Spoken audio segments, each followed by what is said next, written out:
dia, pessoal. Hoje a gente vai gravar a explicação aí da aula passada, onde vocês copiaram, e eu fiquei de esclarecer, de explicar, né, num vídeo em outra oportunidade, né. Hoje nós vamos estudar aí lá na página 41, vocês já acredito que vocês copiaram um trecho desse na aula passada, a importância da classificação dos seres vivos, né.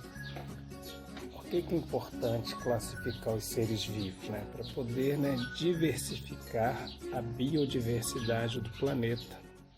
O que é biodiversidade, né? A variedade, né, de vida que nós temos no nosso planeta. E como ela é muito grande, né, alguns estudiosos optaram por fazer essa classificação, né? Um dos mais famosos, né, é o chamado Linneu. Foi ele o responsável por esse tipo de classificação. Existem mais ou menos, pessoal, entre 7 a 10 bilhões de espécies diferentes de seres vivos. E apenas 1,5 milhão delas, né, foram descritas. Olha a diferença, né? Nós temos 7 a 10 bilhões de espécies e nós só conhecemos 1,5 milhão dessas espécies que foram estudadas e classificadas por esses estudiosos. E a classificação, pessoal, é importante porque ela facilita, por exemplo, né, saber onde são os hábitats, né, onde elas se habitam, onde nós podemos encontrar certos tipos de seres vivos. Nós sabemos aí pela umidade, pela característica do ambiente, onde é que certas espécies podem sobreviver, a conservação da biodiversidade, a identificação de certos seres vivos, né, a serem utilizados por nós, seres humanos, por exemplo, né? Para quê, pessoal? Para poder facilitar na produção de alguns medicamentos pela indústria farmacêutica, né? Então, com essa classificação de plantas ou seres vivos, a gente sabe que na floresta amazônica a biodiversidade de plantas é enorme. Então, se a gente precisa, por exemplo, agora fazer a cura para Covid-19, né? A gente vai aí numa determinada região com as características necessárias e lá, né, os cientistas e estudiosos vão fazer a pesquisa por cada planta, por cada ser vivo, por cada animal diferente, de acordo com a sua característica, a sua classificação. Aqui abaixo nós temos uma foto, né, de várias borboletas.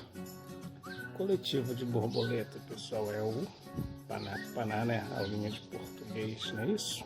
Paná. Dá para descontrair aí. Então nós temos aí várias borboletas que parecem ter as mesmas cores e os mesmos formatos.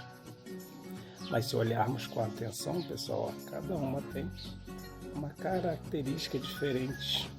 Olha a quantidade, né? Essa não é igual a essa. Essas duas parecem muito semelhantes, mas não é, né? Notem que essazinha aqui tem 1, 2, 3, 4 partezinhas mais clarinhas na ponta de suas asas. Essa de cima, essa parte da asa, elas são maiores, a abertura é diferente. E essa corzinha clara, ela não é tão intensa quanto a de cima. Tá vendo quanta diferença? A gente olha e parece igual, mas não é. Olha uma outra aqui bem parecida, né? Então são essas diversidades, são essas classificações, né, que nos permite separar cada espécie uma das outras, né? Por isso que é importante a classificação.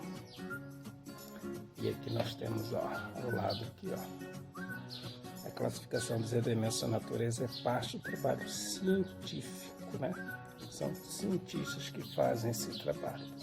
Só para finalizar, pessoal, atualmente nos critérios de classificação, né, que procuram refletir na história evolutiva dos seres vivos, ou seja, as modificações que ocorrem para nós descobrirmos nosso grau de parentesco, né?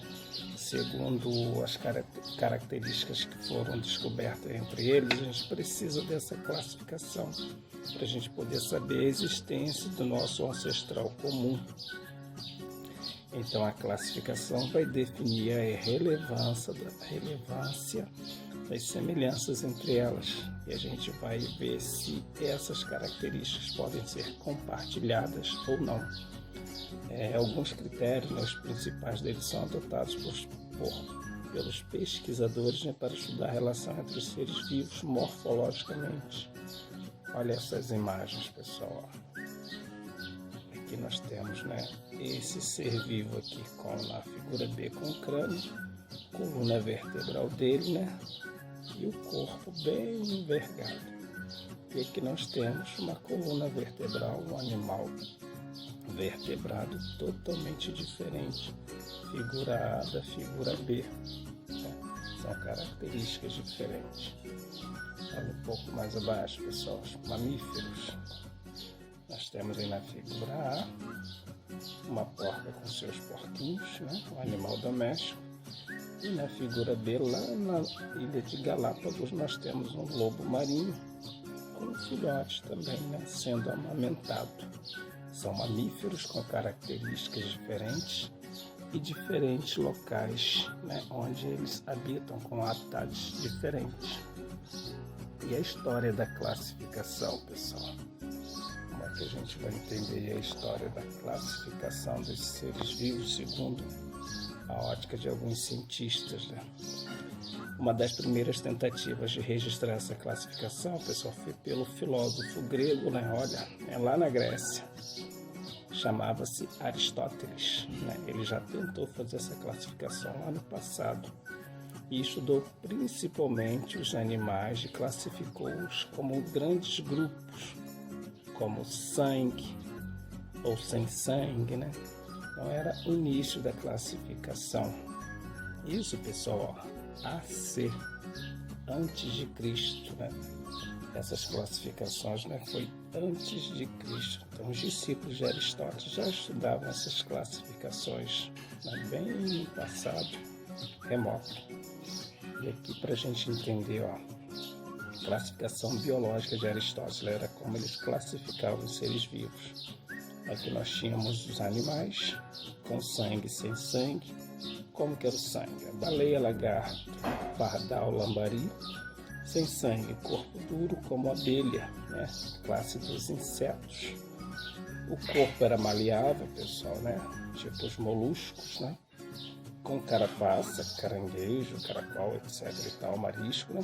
E sem carapaça, como água viva, que tem 95% do seu corpo formado por água. Bom, pessoal. E aí, pessoal, lá no início do século XVIII, né, esses critérios sofreram algumas modificações. Que modificações foram essas, né? Alguns naturalistas, né, classificavam os animais de acordo com seu modo de locomoção, o ambiente onde viviam. Por exemplo, aves, morcegos, insetos eram classificados como animais aéreos que voavam. Mas hoje a gente sabe que muitos deles são diferentes. Por exemplo, o morcego, ele é um mamífero, né? Ele não é uma ave, apesar de voar, ele não é uma ave. Os insetos não são aves, né? Eles são de outras classes, apesar de voar também. Eles são classificados como animais que não têm vértebras, né? Então são características totalmente diferentes, né? De acordo com a sua história evolutiva.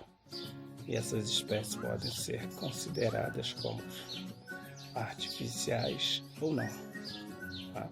Então essas características são variadas de um ser vivo para outro.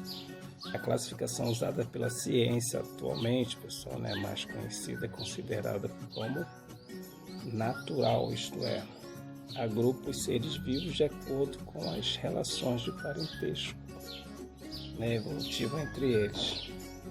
Então, de forma geral, essas semelhanças, né, entre as espécies que elas apresentam entre si, elas podem dar aí o grau de parentesco entre as espécies.